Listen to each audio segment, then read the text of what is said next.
In today's episode, I'll share how I increased clicks on my Reddit ad by 15% by just changing one line of copy. But I didn't use a textbook marketing tactic. I used a genuine magic trick, one that magicians have been using for hundreds of years. It's a really cracking show, but first, here is a podcast that I'd recommend you check out. Work at Life is a brilliant podcast brought to you by the HubSpot Podcast Network. The hosts explore the grey area between work and life and share data on relevant workplace engagement and culture topics. There's one episode that I think you'd really enjoy, and it's called Why People in the Same Company Experience Different Culture and What to Do About It. This episode highlights some eye-opening data points from a study of over 3,000 workers across the globe and showcases why it's so important to understand the differences in how managers and individual contributors may experience a company culture. It's a great show, it's well worth a listen, so go and check it out. Hello everyone, you are listening to Nudge Podcast with me, your host, Phil Agnew. Now, I've always been fascinated by magicians, and I don't mean magicians who do card tricks with sleight of hand. I mean magicians like Darren Brown and David Blake. They're probably better known as illusionists rather than magicians because they make it seem like they can read your mind. I always remember a Darren Brown trick from the mid-2000s. It's with Simon Pegg. He's the actor behind Shaun of the Dead and Hot Fuzz. Darren somehow predicts what Simon's childhood dream present was. He correctly predicts that it's a red BMX bike, which astounds Simon.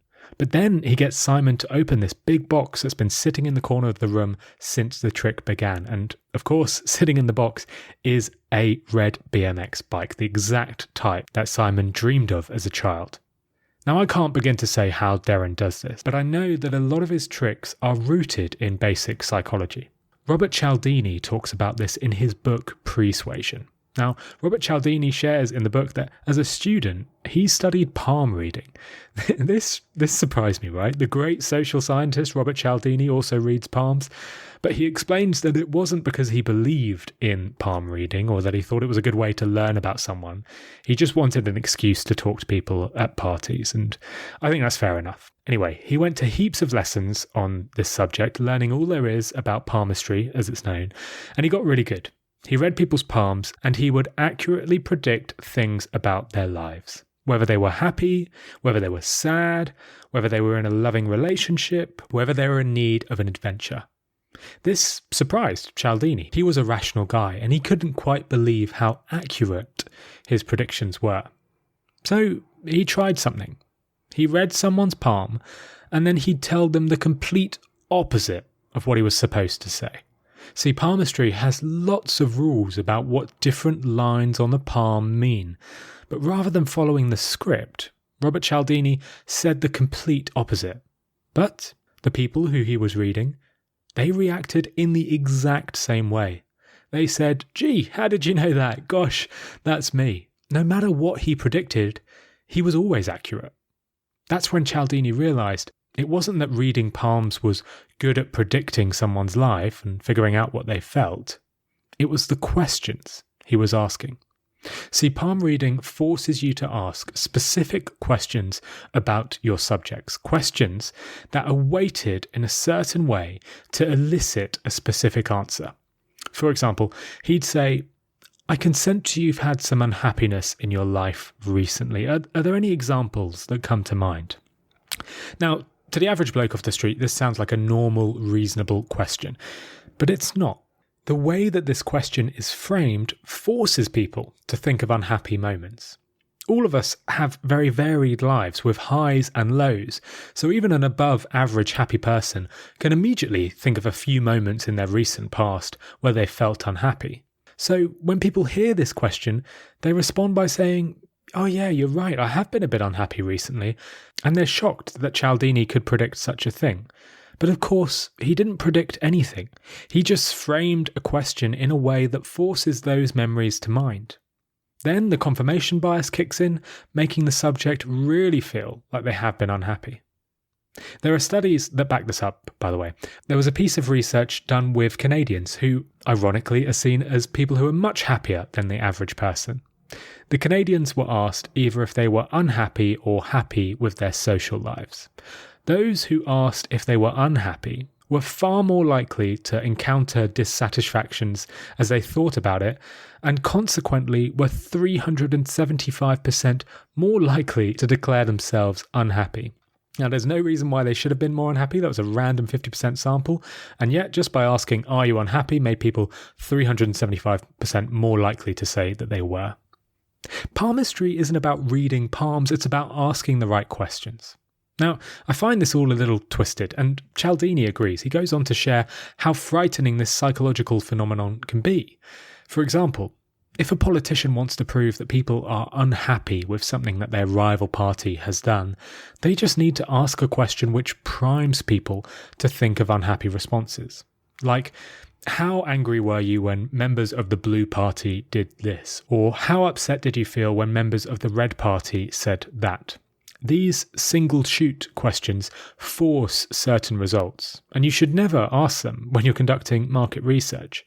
Instead, you should always try and use two-sided questions, like how satisfied or dissatisfied are you with this brand? Or are you unhappy or happy with the mayor's performance in office? Or to what extent do you agree or disagree with this country's current approach to the Middle East? These kind of inquiries invite you to consult your feelings even-handedly. Asking the right questions can clearly have a powerful effect on people. Expert magicians like Darren Brown do it, and novice palm readers follow suit. But can you apply this to a business? Will it help you in your marketing? To find out, I spoke with Katelyn Bourgoin. She's a consumer psychology expert and writes one of the world's most popular newsletters on that subject. Here's her explaining how it can work for a business. Maybe I can start by answering that by asking you a question, Phil. So my question to you is this. Do some of your aspirations feel a little unrealistic at times? Well, good question. Yes.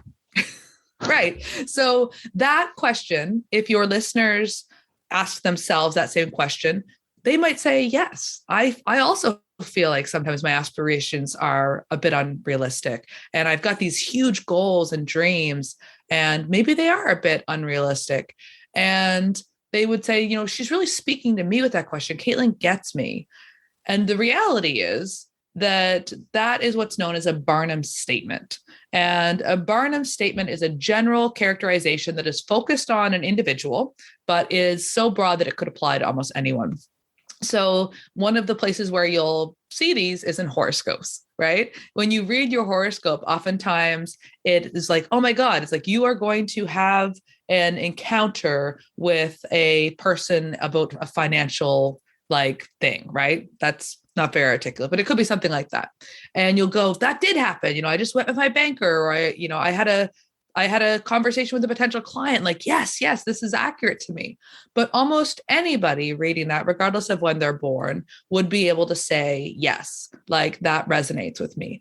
And so Barnum statements, they feel really personal, which helps us to feel like we're trusting kind of the individual more because they get us, but they're often general enough that they could apply to almost anyone. So kind of a few more examples could be something like security is one of your major goals in life. Most people will go, yes. I mean, that deeply resonates with me. And most people go, yeah, that's absolutely me. And then if they start with that statement, then as they start to introduce their offer, something that's going to help you to feel like you have more security or give you more security, it aligns with your perception of yourself. Katelyn describes this as a Barnum statement. I hadn't heard about Barnum statements before, so I asked Katelyn what a Barnum statement is and where they come from. It was named after an entrepreneur who was actually he owned a traveling road show, like a what did they used to call these? A circus. He owned a circus. And of course, at the circus, if you'd ever seen the fortune teller, they would ask you these questions and then read your fortune, and people would leave with their mind blown. And, magicians do this all the time. Fortune tellers do this. And it was named after him, this idea that you can use this psychology shortcut basically to persuade people that they would be able to that more about them and that you were able to have this amazing gift of, reading into the future or seeing the past. So it was named after him. After learning about the Barnum effect, I became really interested in all the different ways it could be applied, so started to do some research. I found this great study by Bourgoin and Anderson. They wanted to see if the Barnum effect could increase how likely someone was to say yes to a survey. Now, their experiment didn't involve online studies that are super easy to answer. No, this was a dread-inspiring, clipboard-carrying survey where researchers tried to stop you in the street. Most people flat out ignore these researchers, right? That's what I do. It's probably what you do. And that's what Bourgoin and Anderson found. When they went up to people, clipboard in hand, and asked for a few minutes of your time to answer a survey, only 29% of people agreed to participate. But Bourgoin and Anderson thought they could boost compliance without resorting to any costly payments or any other tactics. They just decided to use the Barnum effect. They stopped a second sample of individuals and began the interaction with a Barnum statement. They asked, "Do you consider yourself a helpful person?" Following a brief reflection, nearly everyone said yes. In that moment, after the subjects had confirmed their helpful nature, the researchers then asked if they would take part in the survey. Now, 77.3% of people volunteered. That's pretty good, right? You can boost survey participation by 3 times simply by asking a Barnum effect question. But that's just survey respondents. I wondered if it could get people to actually try a new product, and it turns out it does. In another study from Robert Cialdini's book Persuasion, one that I shared a few episodes back on Nudge, 2 scientists found that it was possible to increase the willingness to try an unfamiliar consumer product by asking a Barnum-inspired question at the start. In the experiment, the researchers were trying to sell a new soft drink. Individuals had to agree to give their email address so they could be sent instructions on how to get a free sample. Half were stopped in the street and asked if they wanted to provide their email address for this purpose, and as you can imagine, only 33% volunteered their contact information. The other subjects were first asked, "Do you consider yourself to be someone who is adventurous and likes to try new things?" Now, this is a Barnum statement, so unsurprisingly, almost everybody said yes to this, and afterwards, after asking if they want to give their email address, 75.7% said yes. It's an incredible result. But these are studies. They're not real-world businesses. I asked Katelyn if she had any more examples of how businesses could apply this. Well, I think it can work really well for writing really compelling hooks. So if you are maybe you're writing a new blog post, maybe you are, writing a tweet and you want people to read that first line and want to proceed to the next line. So it worked really well in that sense, because especially when posed as a question, it works great there. Another way to do it, which I think I've not seen a lot of this, but I think it could be really, really effective, is by creating quizzes. So people, again, it comes down to this, like our desire to kind of understand ourselves, to make sense of ourselves. And so you'll see quizzes, silly ones from BuzzFeed, like, which character of Friends are you? And the questions that they ask are ones that people will probably answer. People could answer any of them and it'd be like, yeah, that's accurate to me. Or maybe you could create a quiz like, do you have an entrepreneurial mind? And ask people questions about themselves. And most of the answers are probably going to lead them to saying, yes, I do have an entrepreneurial mind. And maybe then you let them know about your newsletter, or you let them know about a new book that you're working on. So I think quizzes is a big one, writing compelling hooks, and then just as a way to build trust with your audience that you really get them. And a really great example of this is from Dickie Bush. He's one of the co-creators of a program known as Ship 30 for 30. Great program. I haven't done it myself, but people that have just rave about it. And it's designed to help you to become a digital writer by kind of making it a habit and shipping a new mini essay every day for 30 days. And on his sales page, he says, do you have plenty of ideas, but struggle to put yourself out there? Do you find yourself creating draft after draft, never hitting publish? These questions resonate with many, many people. And again, they feel deeply personal. And so I think using questions in your landing pages, using questions as kind of a hook for content you're creating online, those are great applications of the Barnum effect. This is all fascinating stuff. But on Nudge Podcast, I don't just follow advice blindly. I like to test it out. I want to make sure this stuff really works. So I ran a test that all of you can replicate if you like. It tests the Barnum effect in an advert to try and prove if it really works. And I'll share the results after this quick 60-second break. Now, many businesses have felt very disconnected lately, and this isn't a unique thing. There are disconnected teams, disconnected systems, disconnected customer relationships, and all of these things can stand in the way of growth. But there is a solution. HubSpot's CRM platform gives you a single source of truth for all your marketing, sales, and operation tools, meaning your teams, your data, and your customers are all connected. Whether you're IPOing soon or just getting started, HubSpot is an easy to integrate, easy to implement, and easy to scale tool with a flexible system that helps you connect everything you need to do in your business. With an all-in-one platform like HubSpot, there is no more bouncing between systems and tabs, so your teams have more time to focus on building connections with your customers, not connecting your software. Learn how HubSpot can help your business grow better at HubSpot.com. So I set up this test to see if the Barnum effect works in advertising and marketing. For my test, I created 2 Reddit ads. Now, these ads encourage people to listen to this very podcast. So listen carefully, folks, because some of you probably were part of this experiment yourself. The ads were shown to people in the UK and the US who interacted with marketing subreddits on Reddit. Both of the ads linked to my Apple Podcast listing, and I was measuring how many people would click the ad and how many people would go and download the show. The first ad, the control, had no Barnum question. It said, "Ditch boring business podcasts, try nudge." Now, I should say that that's what some reviewers say about the show, so that's not me being exaggerating there. I do hope I'm a bit more modest than that. But anyway, that's the line I went with. And next to that text, I put a few of my 5-star reviews. You can see a picture of that very ad in the show notes as well, so you can click on that if you want to take a look. The second ad was identical to the first, except here the copy read, "Bored of business podcasts? ? Try nudge." Now, this is a classic Barnum question. Most marketers will be able to remember listening to a boring business podcast. After all, there are a fair few of them out there. So most will probably think, yep, in the past, I've been a bit bored listening to a business podcast. So yeah, I should be up for trying something new. And that's what I hoped. I hoped people would think that, and then they would be more likely to click and listen to nudge. But the results, well, they surprised even me, because the effect was really noticeable. The Barnum effect ad was 15% more effective than the control. It drove a much larger amount of people to my podcast and resulted in heaps more listeners.